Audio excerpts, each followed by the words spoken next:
One of the most difficult things for a filmmaker is finding the proper way to open a film. How do you get into it? How do you set the tone of the film?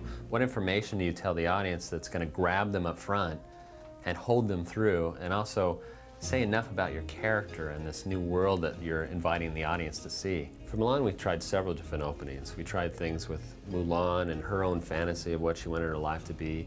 We did things with the Emperor and actually his dream. We tried things with shadow puppets to create some more feeling of China.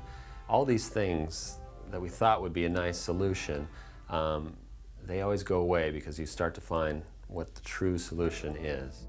Initially, Dean DeBlois, who was working in story at the time, he came up with an idea for opening the entire film that started out with the traditional Chinese shadow puppets, which are basically just pieces of paper, translucent paper, that are pushed against other pieces of paper and lit from behind.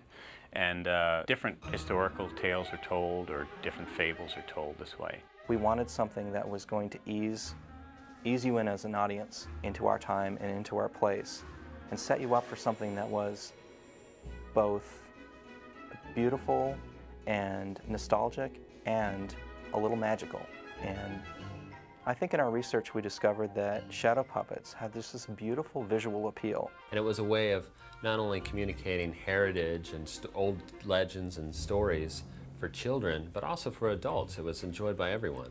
The puppets themselves, against a rice paper background, lit with an oil brazier behind it, the effect would be so beautiful and so lulling and so poetic to bring the audience in that we wanted to try it as the opening of our film.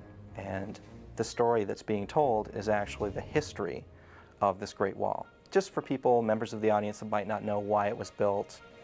So in a very simple way, we wanted to establish that marauders came to China, that the emperor finally commissioned a wall to be built to keep them out, and that ensured the idyllic pastoral life that the Chinese people now lived.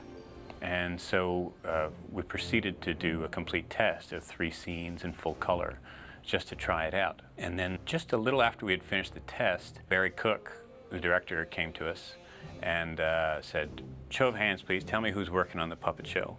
And several of us raised our hands, and he said, "Well, you're not anymore," because unfortunately you'd been cut out. I know that I felt like, well, we're giving a lot of sort of historical background or setup that really doesn't move us into the story in a way, and it's a little dry, and it wasn't quite working on an entertainment level, and to show them only for a very brief moment seemed like, was anybody going to know what they're doing here or what this is all about?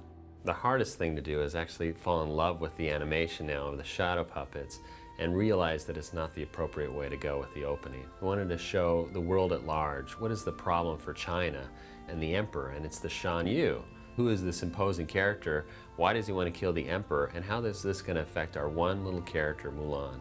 Having been through the process of creating this animation and being so proud of it, it's great now to be able to share it with an audience on the DVD at least.